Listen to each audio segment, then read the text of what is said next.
Bom, voltando aqui para a segunda parte da aula, continuando falando sobre meiose.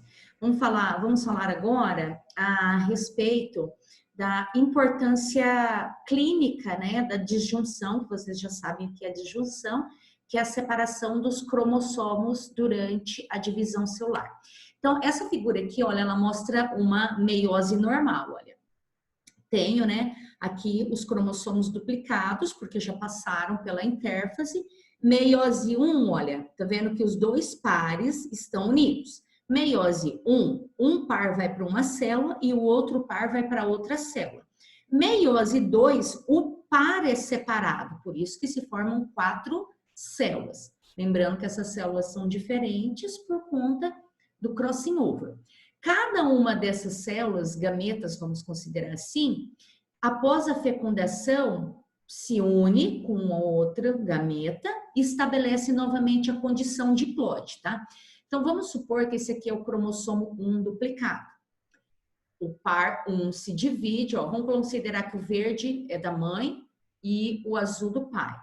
Na primeira meiose, olha, se divide em 2 células. O par do pai vai para uma célula e o par da mãe vai para outra célula.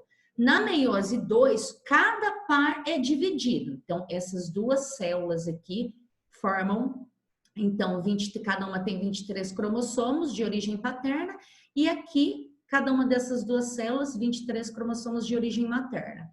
Cada uma dessas células, vamos supor que elas são ovócitos, depois na fecundação se une ao espermatozoide e reestabelece de novo a condição diploide. Isso em condições normais. Agora vamos ver o que acontece se lá na anáfase da meiose não tiver a separação, ou seja, a disjunção. Então vamos lá. Aqui dois tipos de meioses anormais.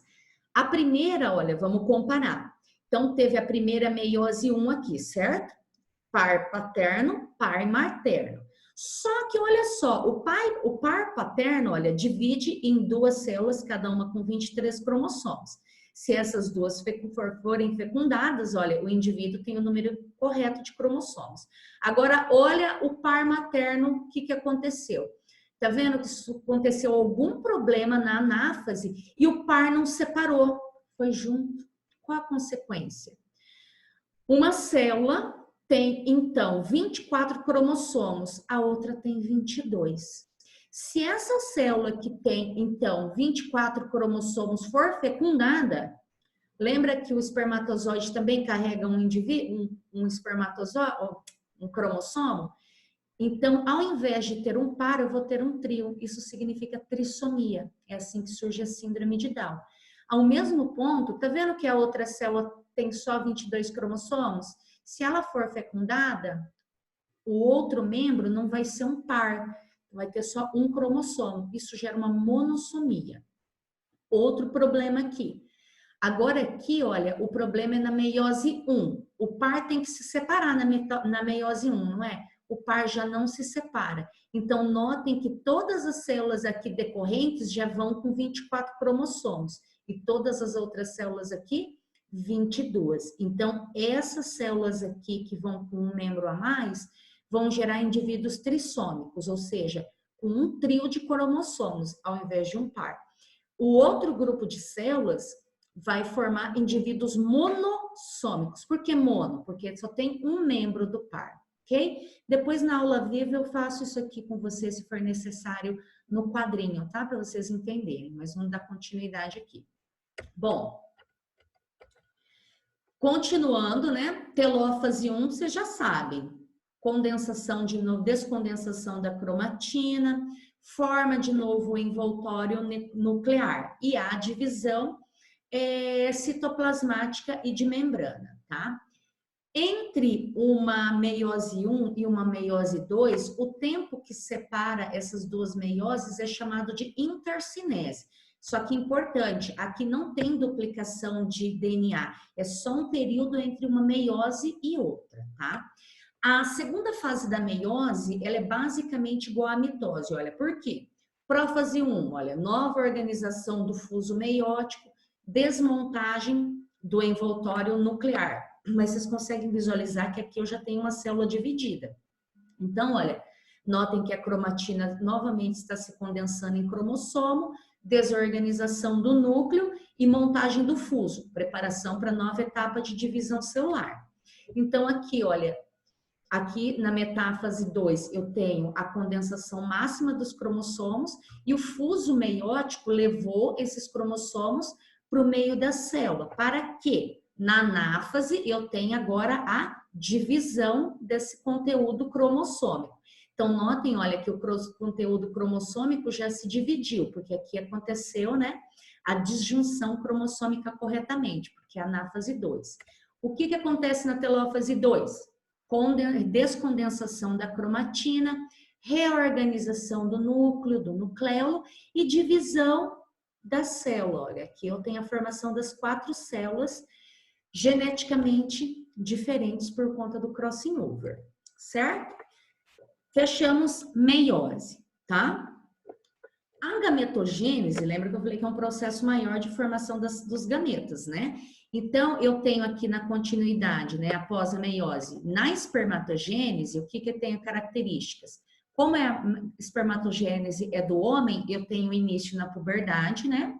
Onde que a espermatogênese acontece? Nos túbulos seminíferos, no testículo, tá? Então, aqui mostrando os túbulos seminíferos, certo? Olha que bonitinho. Aqui nas as células. Aqui, inclusive, se vocês prestarem bem atenção, depois olhando no computador de vocês, aqui eu tenho, né, a gente chama de espermatogônias, essas células, né? Então, se vocês olharem essas que estão mais aqui para o centro da figura, dá para ver que a cromatina está condensada, que ela está preparando para a divisão celular. Bom, a gênese, ou seja, a meiose acontece a partir das espermatogônias, que são aquelas células germinativas primordiais. Duração total da espermatogênese masculina, 74 dias. O que está levando em consideração? Processo de formação da meiose e também o amadurecimento dessas células, tá? Diariamente, então, são produzidos 300 milhões de espermatozoides, então o homem sempre tem um estoque novo de espermatozoides. Por isso, gente, que é mais comum síndromes cromossômicas serem de origem materna do que paterna, porque o homem sempre, sempre está formando um novo estoque de espermatozoides novinhos, tá? Então, aqui é a mesma coisa, olha, células germinativas primordiais passam pela mitose para formar aquele número grande de células, que são diploides. Depois aqui essas células, né, vão passar pelo processo, olha, de meiose 1, que ainda é diploide, depois meiose 2, células haploides, certo?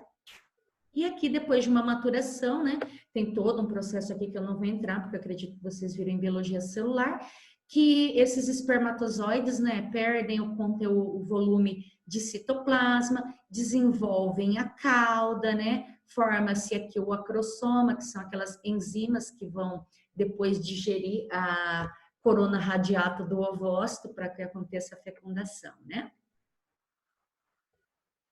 Aqui, olha, só mostrando, né, a célula, que é muito bonito o espermatozoide. Quando a gente voltar, nós vamos fazer a aula prática para vocês identificarem o espermatozoide. Então, aqui mostrando a cabeça, o núcleo contendo o DNA, o acrossoma, que é aquela vesícula de enzimas.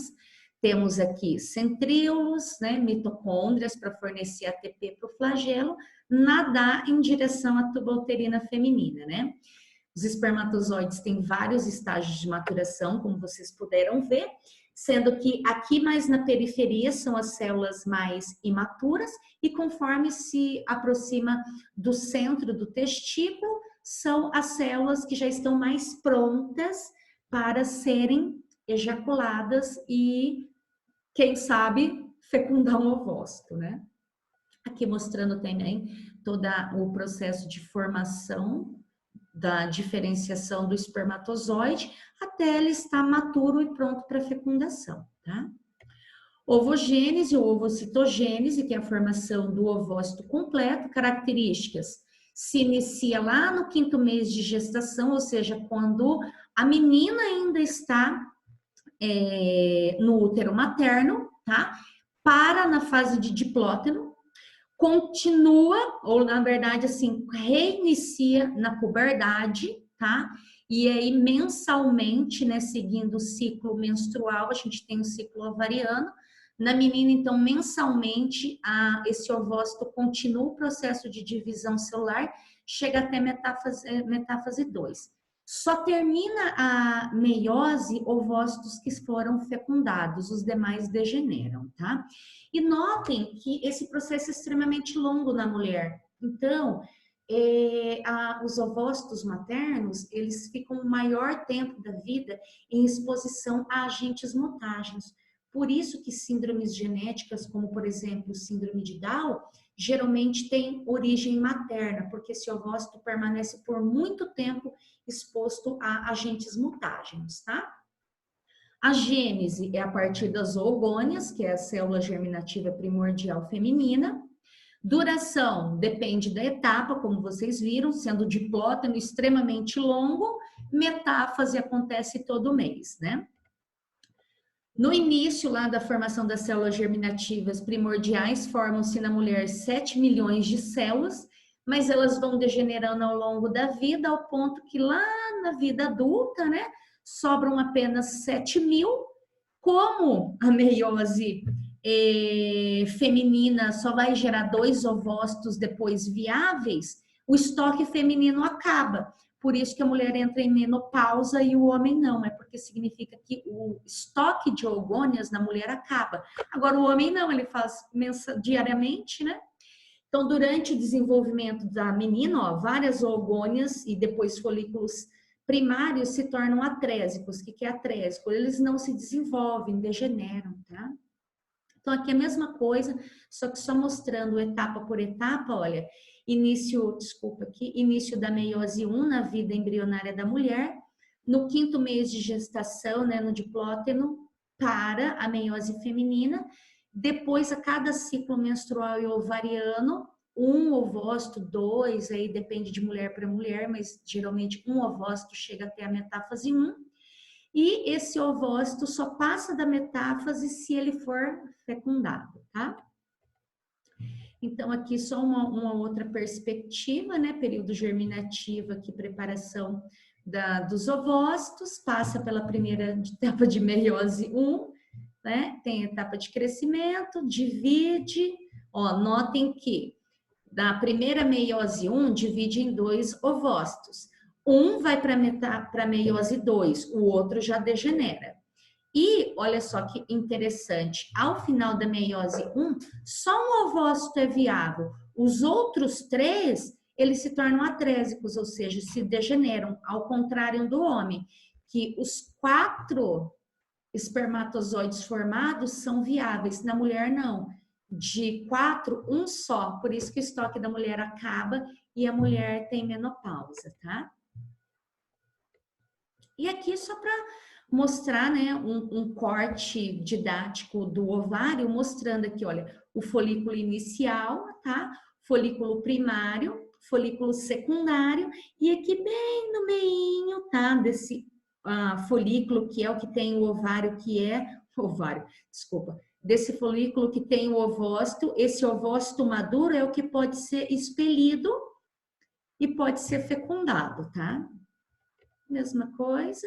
Aqui mostrando, né, que o ovócito, já que a gente está falando de gametogênese por completo, olha, nós temos aqui a corona radiata, que vocês sabem, e aqui dentro, né, o conteúdo genético desse ovócito, ok? Então, o livro que eu recomendei para vocês de estudo é o Junqueira e Carneiro, capítulo, né, ciclo celular, mitose e meiose, e depois as dúvidas nós tiramos lá na aula ao vivo, tá bom? Até daqui a pouco.